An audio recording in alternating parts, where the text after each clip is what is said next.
Kota Jakarta. Kota yang biasa dikenal sebagai kota metropolitan, memiliki penduduk kurang lebih sekitar 10 juta penduduk dari berbagai daerah yang ada di Indonesia. Kepadatan penduduk di Jakarta membuat pemerintah meningkatkan kemajuan teknologi, sarana prasarana, dan pendidikan yang sangat memadai guna meningkatkan kualitas hidup penduduk yang padat ini. Namun siapa sangka, di antara kemajuan-kemajuan tersebut, ternyata terdapat suatu lingkungan yang masih kurang dari kata cukup atau bisa dibilang sangat tertinggal, yaitu di daerah kolong jembatan atau lebih akrab disebut Kojem Cilincing, Jakarta Utara. Lingkungan yang kumuh dengan tingkat kriminalitas yang cukup tinggi ini membuat anak-anak di daerah Kojem minim akan pendidikan. Karena orang tua yang kurang mendukung sang anak dalam hal pendidikan.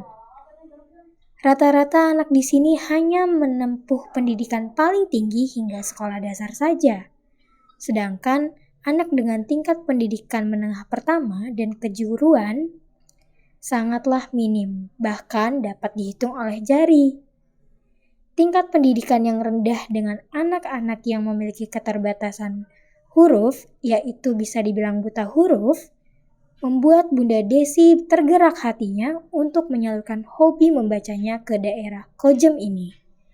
Dengan membawa buku-buku beliau ke Kojem setiap harinya, hingga ia bertekad membangun sekolah bagi anak-anak Kojem dengan nama Rumah Belajar Merah Putih. Assalamualaikum warahmatullahi wabarakatuh. Perkenalkan, nama saya Desi Purwatuning. Saya ketua dari Rumah Belajar Merah Putih Karya Mandiri yang ada di Kolong Jembatan Cilincing, Jakarta Utara.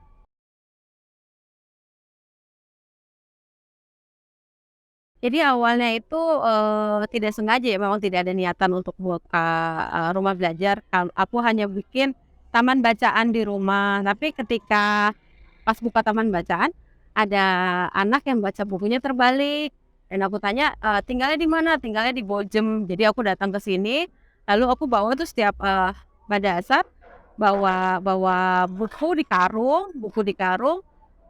Aku datang tiap hari ke sini, cuman lama-lama lelah juga gitu kan, dari asar sampai sebelum maghrib. Jadi kita pikir ya udah kita make tempat di sini. Awalnya sih di musola di atas laut. Jadi kalau lagi pembelajaran itu goyang, tapi lama-lama kita pindah seperti itu.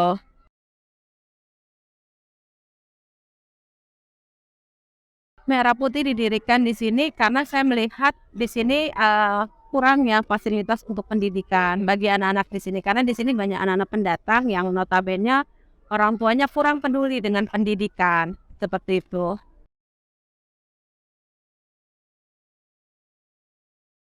Kegiatan di sini 7 hari dalam seminggu. Jadi dari Senin sampai Minggu itu ada. Jadi ada PAUD paket TPQ, lalu Sabtu Minggu itu ada pemberdayaan. Pemberdayaan itu biasanya anak-anak yatim yang datang di sini ya. Alhamdulillah yatim kami itu sampai 200-an, Mbak.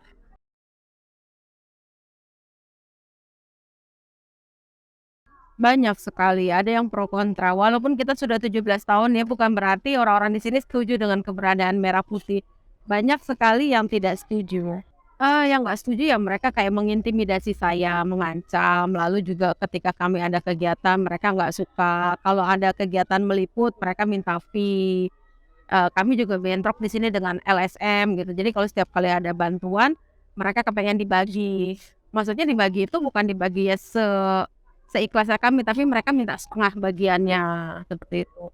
Dan kemarin juga kami sebulan itu 4 kali pintu kami tuh hancur.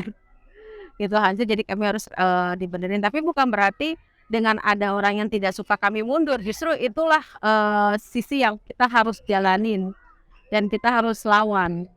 Bukan ketakutan ya, tapi keberanian yang harus ada.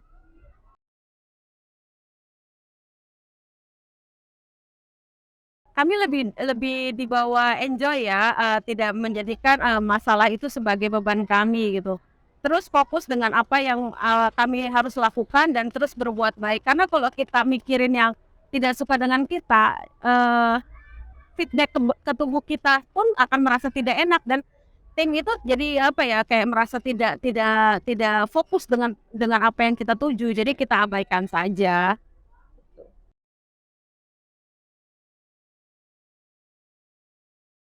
Jadi ada beberapa anak yang memang kita punya treatment atau perlakuan khusus. Mereka anak-anak yang berkebutuhan khusus atau mereka yang korban pelecehan atau mereka korban KDRT, itu kita memberikan perlakuan khusus kepada mereka, tidak sama dengan yang lainnya.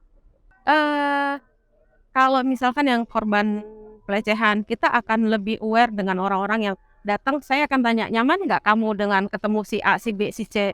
Enak nggak kamu ketemu sama si ini? Kalau nggak, diabaikan. Lalu kami juga memberikan ruang untuk mereka tuh apa ya, membuka perasaan mereka.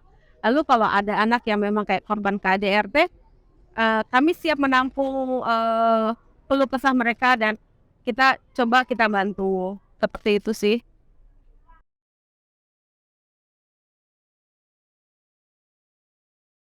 Ya, dari awal bikin ya dari 2006 hingga 2019 itu, kebetulan almarhum suamiku yang membiayain ini. Ketika selesai dari 2019, tepatnya di bulan September, kami kolaps keuangan kami dan kami selalu buka open donasi. Memang dibilang cukup, tidak cukup ya, Mbak, karena dulu tim kami banyak dan akhirnya kami tekankan sekarang jadi 4. Nah, lalu uang yang dapat itu ya, satu bayar transport guru, buat bayar, fasilitas, bayar sewa tempat, lalu kebutuhan anak-anak juga, seperti itu. Dan kami yang kelola dan di Merah Putih itu semua transparansi, jadi antara saya dengan tim itu ada keterbukaan. Jadi semua mereka tahu tentang ada uang masuk dan uang keluar. Tekad Bunda Desi dalam membangun rumah belajar Merah Putih agar menjadi lebih baik tentu membutuhkan tenaga kerja pengajar yang baik pula. Ia membutuhkan bantuan orang lain untuk mengajar anak-anak, seperti belajar mengaji, membaca, menulis, dan diselingi permainan agar lebih menyenangkan. Sehingga ia dibantu oleh 3 orang pengajar, salah satunya oleh Kasri. Assalamualaikum warahmatullahi wabarakatuh. Saya Sri Haryati, guru Merah Putih, Rumah Belajar Merah Putih.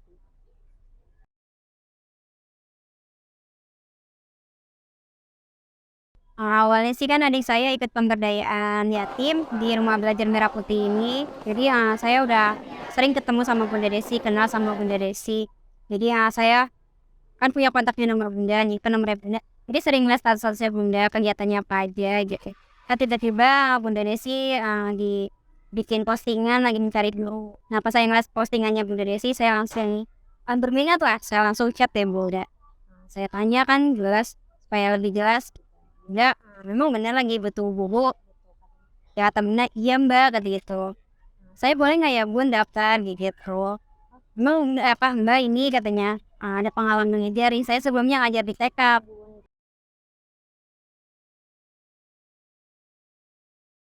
Saya kan megang PAUD, HVS sama TP kecil gitu. Kalau PAUD ini biasa saya ngikutin juga di TK. Jadi ada seninya, setiap hari ada seninya Kak. Senin ini kita melipat, biasanya melipat kertas origami. Yang Selasa kita ini biasanya menempel atau menggunting. Terus yang ketiga kita mewarnai atau menggambar.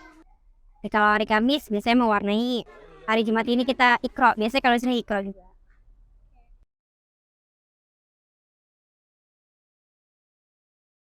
Anggapannya ya Masya Allah ya, benar-benar di Merah Putih ada di kawasan seperti ini ya, daerah apa ya, dibilangnya daerah paling serem lah, paling menakutkan. Saya aja tadinya pertama datang ke sini saya benar takut gitu ngeliat orang-orangnya gitu. Setelah berdiri selama 7 tahun, banyak rintangan dan cobaan yang mereka alami. Masyarakat menganggap bahwa kegiatan rumah belajar Merah Putih saat belajar di kolong jembatan dapat mengganggu ketenangan masyarakat yang sedang istirahat di kolong jembatan.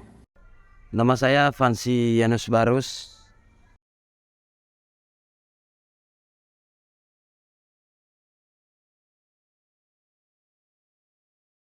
Mereka kan kadangnya belajarnya di bawah kolong jembatan ya. fasilitasnya minim, resikonya juga cukup besar. Terus belajar mengajarnya juga cukup terganggu. Ada berisik mobil apa segala macam gitu. Termasuk saya sendiri yang sedang beristirahat dan melakukan kegiatan keseharian, mereka di bawah kolong jembatan tersebut akibatnya bisingnya suara dari speaker, terus yang lain-lain lah. Setelah melewati segala rintangan dan cobaan, membuat mereka tidak mengurungkan niat baiknya dalam memajukan sumber daya manusia yang berkualitas di wilayah Kojem Cilincing, Jakarta Utara. Semoga bisa terus-terus kompak dan juga terus berjalan seperti biasanya. Ya, walaupun kayak teman atau gimana, tetap satu saudara dan satu keluarga. Ya, harapan saya Merah Putih ini ya pasti yang pertama punya rumah sendiri, gedung sendiri, bisa kebeli tahun ini, amin gitu. Ya apalagi dengan bulan Juni kan kita udah mau habis. Dia berharapnya saya sebagai guru tetap Merah Putih pengen tetap ada gitu untuk anak-anak yang sekitar kolong jembatan ini gitu. Sampai mereka ini ada penerus gitu, dari yang anak-anak Kojem ini jadi penerus pengganti kita semua gitu. Pengganti saya termasuk ini.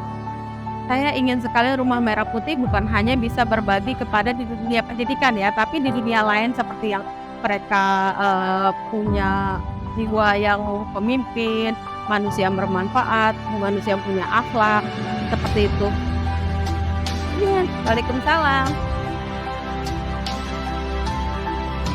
Seperti itu. Jadi ketika